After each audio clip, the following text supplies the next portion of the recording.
Ny mety toetry ny andro any an-dranomasina ny alatsinainy fatelon'ny volana Octobre 2024 amin'ny ora maraina hatramin'ny talata fa 4ny volana Octobre amin'ny ora maraina.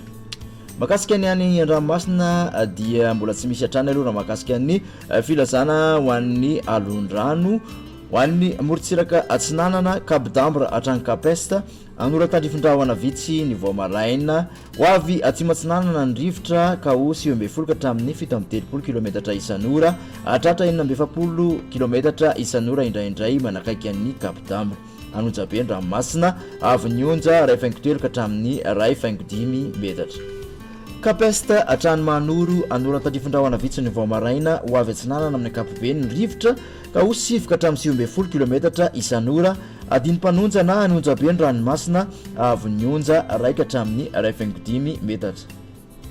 Manoro hatrany taolany aro andrahona amin'ny sitokotokona ibalika ny masoandro ho avy avaratra na avaratra atsinanana ny rivotra ka ho 7 ka hatramin'ny 20 kilometatra isan'ora hatratra 7 kilometatra isan'ora indraindray ary 70 kilometatra isan'ora manakaiky ny taolany aro. Anonjabe ny ranomasina avy nionja 2.7 ka hatramin'ny 2.5 metatra hatratra 2.2 metatra kosa manakaiky ny taolany aro. Taolany aro hatrany Cap Sainte-Marie ibalika ny masoandro ho avy atsinanana somary avaratra atsinanana ny rivotra ka ho 20 ka hatramin'ny 70 kilometatra isan'ora hatratra 70 kilometatra isan'ora indraindray ny tolakandro.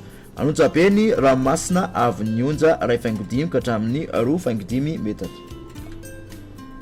Morontsiraka andrefana Cap Sainte-Marie hatrany Cap Saint-Vincent ho maina ny andro ho avy atsimona atsimatsinanana ny rivotra ka ho 7 ka hatramin'ny 20 kilometatra isan'ora adiny mpanonja na anonjabe ny ranomasina avy nionja 1 ka hatramin'ny 2.5 metatra. Cap Saint-Vincent hatrany Cap Saint-André andrahona amin'ny sitokotokona ibalika ny masoandro iovaova ny fitsokon'ny rivotra ny maraina ka ho 7 kilometatra isan'ora ho avy atsimo andrefana kosa ny tolakandro ka ho 7 ka hatramin'ny 20 kilometatra isan'ora. Hotonina adony mpanonja ny ranomasina avy nionja 2.2 ka hatramin'ny 1 metatra. Cap Saint-André hatrany analalava andrahona amin'ny sitokotokona ibalika amin'ny masoandro ho avy atsinanana ny rivotra ny maraina ka ho 7 ka hatramin'ny 20 kilometatra isan'ora ho avy avaratra andrefana kosa ny tolakandro ka ho 7 ka hatramin'ny 7 kilometatra isan'ora. Hotonina adiny mpanonja ny ranomasina avy nionja ho latsaky ny 2.7 metatra. Analalava hatrany kabdambre andrahona sitokotokona ibalika ny masoandro ho avy atsimo atsinanana ny rivotra any atendriny avaratra ka ho 20 ka hatramin'ny 70 kilometatra isan'ora iovaova kosa any akafa ka ho 7 ka hatramin'ny 70 kilometatra isan'ora. Hotonina adiny mpanonja ny ranomasina avy nionja ho latsaky ny 2 metatra anonjabe kosa any amin'ny tendriny avaratra.